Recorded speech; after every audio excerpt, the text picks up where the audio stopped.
Welcome to the Rich and Rob Show, everybody. I'm Rob. And I'm Rich. This is one of my favorite things about our show, Rich. Wait a minute, that's a nice jacket you got on there. You dress good. I don't understand that. You got some sense. Anyway, we have a young lady whose channel blew up. Today, we've got Amala Ekpunobi, who's got almost 2 million subscribers. In this podcast, she talks about a 10-year-old boy who went to a Kansas City Chiefs game, and his picture went up everywhere because some woke journalists naturally accused him of racism and cultural appropriation. Oh, the wokeists? I made that word up, Rich. Wokeists. Wait a minute. That sounds like locusts. I never thought of that. Oh, I like that, and I'm going to use it because that's what they are. Swarming insects devouring things to feed their own egos. They like hearing themselves talk, yell, and screech. In fact, they want everybody to stay in their lane as if human beings have one lane each. It's ridiculous. We all rub off on each other. You, me, everybody. Of course we do. There's no such lane for anybody. We all influence each other, and it can be a beautiful thing. We've become a culture of complaint, which is the plight of affluent societies. We become so wealthy that it seems we've got to attack something, anything. All right, let's see what Amala's got to say.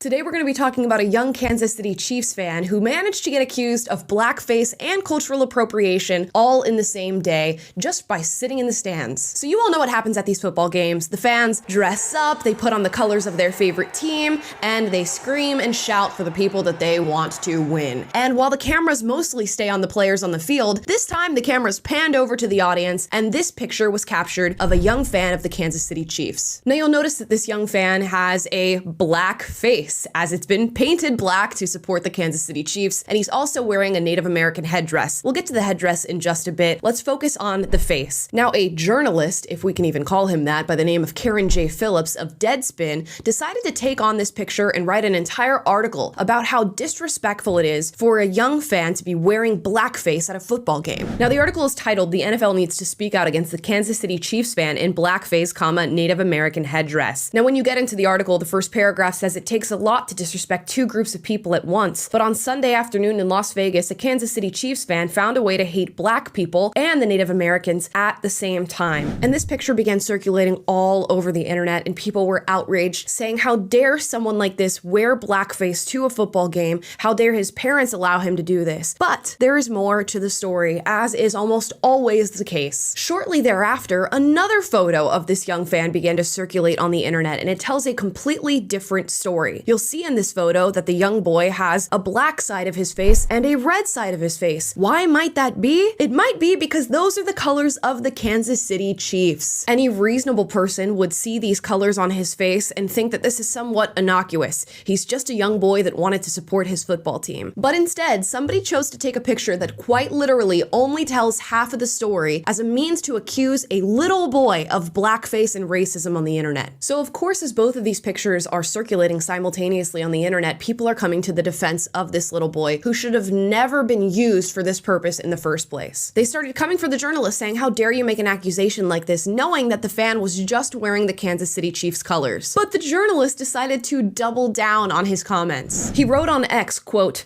"For the idiots in my mentions who are treating this as some harmless act because the other side of his face was painted red, I can make the argument that it makes it even worse. Y'all are the ones who hate Mexicans but wear sombreros on Cinco de Mayo," end quote. How does that make sense? Please, anybody who understands what was said in that tweet or why wearing black and red on your face is wrong, please let me know in the comments down below, because I am quite literally dumbfounded by this. And you know, I think I know what's happening here. Nobody wants to take accountability for their actions. Nobody wants to apologize for something that they've done wrong. So instead of printing a retraction or going and apologizing to this little boy whose life he tried to ruin, this journalist decides to double down. And what's even worse is that he wasn't wrong once. twice. He was wrong twice. Remember, the article talks about disrespecting two different groups of people at the same time. And where that child wasn't wearing blackface, he's also not disrespecting Native American tribes. If you look at this photo, of course, he's wearing the headdress, and there's lots of controversy over this virtually worldwide. If you wear a Native American headdress, you are accused of cultural appropriation. You are taking on a culture's tradition that has a deep value. It means something to the Native American people. How dare you wear a headdress and trivialize something that is so important to him? Well, it turns out that this young Kansas City Chiefs fan is actually a Native American himself. This young man happens to be a member of the Chumash tribe, and guess what? His dad is even on the board of the tribe itself. So I think it's okay that the young man decided to wear a Native American headdress to the Chiefs game. And even if he wasn't Native American, it would still be okay. And it's so hilarious because when we talk about these stories of cultural appropriation, so often it is people who are not even from the culture that they are talking about getting upset. Oh, that's such a good point that is so frequently overlooked. This guy isn't even Native American, and he's going to double down to save himself somehow. How do we get to the point that anybody can complain about anything, even if they don't have what is known in legal circles as standing? If something hasn't harmed you personally, you can't make an issue of it. Right. In other words, shut up and let someone else make the case if there's even a case to be made, which there frequently isn't or shouldn't be. And that is exactly the case with this whole article that was published about this kid. This dude isn't Native American, but he's getting upset on behalf of Native Americans. And he didn't even take the time to look into this kid's background to see if he was a Native himself. He just made the assumption, as people so often do. And you know in his earlier tweet how he says it's offensive to wear a sombrero on Cinco de Mayo? I'm wondering, how is that offensive? Clearly, it is somebody choosing to participate in a culture that they appreciate. Why would you wear something on your head or on your body or rep something that you did not have respect for? In my opinion, it is all about intent.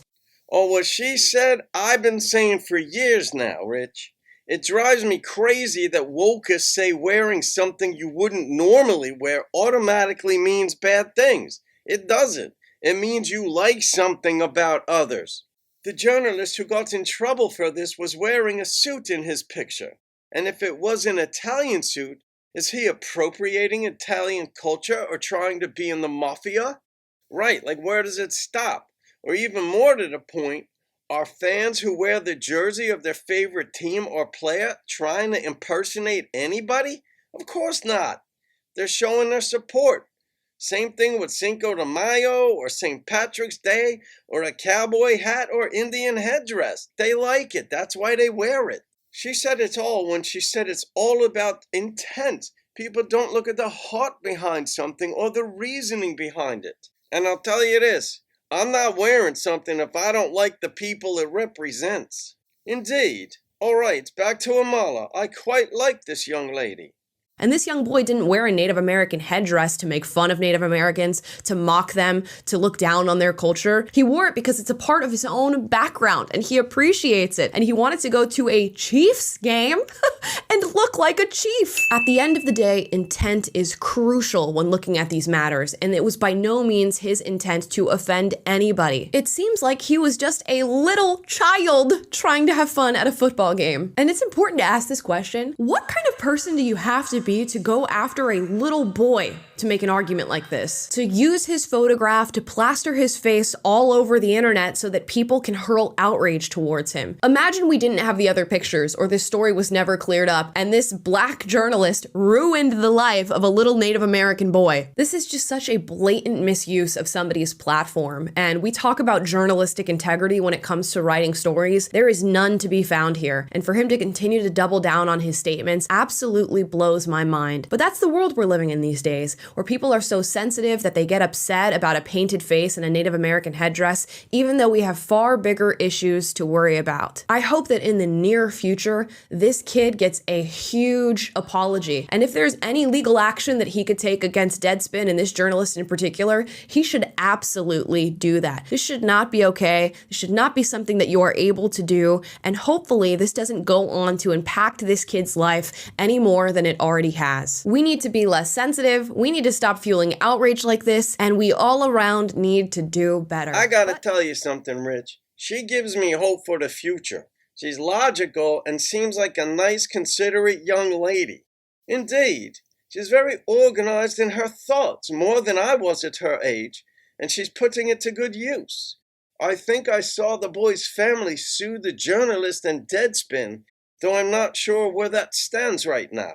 I suppose the future will tell, but I imagine they're in for a good amount of money, which isn't really the point, but it does make the point to think before you write. Well, that does it for this episode, everybody. It's good to think before you assume somebody meant to do something wrong, and maybe even go so far as to think they like the people whose outfit they are wearing. How crazy is that, I ask? All right, have a great day, everybody. Cheers.